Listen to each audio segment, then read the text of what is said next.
قرآن کا فلسفہ شہادت کیا ہے؟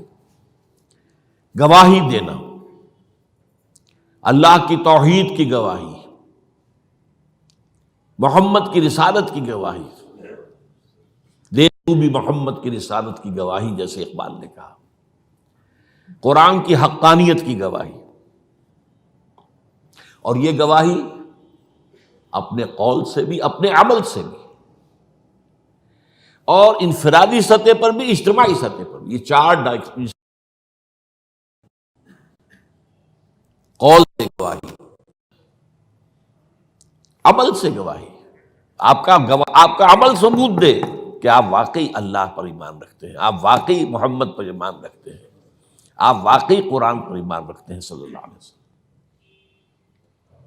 تو قولی گواہی، عملی گواہی، پھر انفرادی گواہی، اجتماعی گواہی، آپ کی سیرت و کردار گواہی دے رہی ہو کہ آپ محمد کے ماننے والے اور اللہ کے چاہنے والے ہیں، اور آپ کا نظام زندگی گواہی دے کہ آپ واقعتاً اللہ کے بھیجے ہوئے دین حق کے پیروکار ہیں۔ یہ ہے شہادت علی الناس، جس کے لیے انبیاء بھیجے گئے، جس کے لیے رسول بھیجے گئے، اور جو ختم نبوت کے بعد امت مسلمہ کی اجتماعی ذمہ داری قرار پائی۔ وَكَذَلِكَ جَعَلْنَاكُمْ أُمَّةً وَسَطًا لِتَكُونُوا شُهَدَاءَ عَلَى النَّاسِ وَيَكُونَ الرَّسُولُ عَلَيْكُمْ شَهِيدًا۔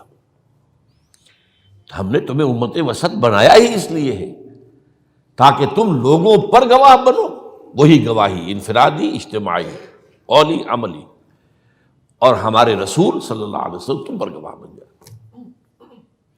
تو یہ ہے فلسفہ، اصل میں قرآن کا فلسفہ شہادت یہ ہے۔ ہوتا یہ ہے کہ ایک لفظ کسی اور معنی میں زیادہ مشہور ہو جائے تو اصل معنی جو ہے وہ پس منظر میں چلے جاتے ہیں، وہ ذہن سے نکل جاتے ہیں۔ شہادت کا یہ مفہوم سامنے ہے ہی نہیں، شہادت کا مفہوم مقتول فی سبیل اللہ، حال یہ ہے۔ ایک آیت سورہ آل عمران کی ہے، آیت نمبر 140، اس میں اس کا امکان ہے کہ اللہ کی راہ میں قتل ہونے والے کو شہید قرار دیا جائے، اور اس کی بات بھی واضح ہے، جس نے اپنی زندگی میں قولاً عملاً اللہ کی گواہی دی ہو، وہ اگر اسی کام کے لیے قتل ہو جائے تو گویا کہ اب اس کی گواہی مسلم ہو گئی، اب طے ہو گئی، اب اسے یہ خطاب مل سکتا ہے کہ یہ اللہ کا گواہ ہے۔ اس معنی میں یہ آیت جو ہے، آیت نمبر 140 ہے سورہ آل عمران کی، اور اس کا پس منظر کیا ہے؟ مسلمانوں کو عارضی شکست ہو گئی تھی غزوہ احد میں، چرکا لگا تھا، 70 صحابہ شہید ہو گئے تھے، تو لوگوں کے دل زخمی تھے صحابہ کرام کے۔ ظاہر بات ہے حوصلوں میں بھی پستی پیدا ہوتی ہے وقتی طور پر، بربنائے طب بشری، اور انسان متاثر تو ہوتا ہے۔ حضرت عمر نے تلوار پھینک دی تھی، جب یہ خبر اڑ گئی کہ حضور شہید ہو گئے تو تلوار پھینک کر بیٹھ گئے، اب کاہے کے لیے لڑنا؟ تو ایسی کیفیت عارضی طور پر ہو جاتی ہے۔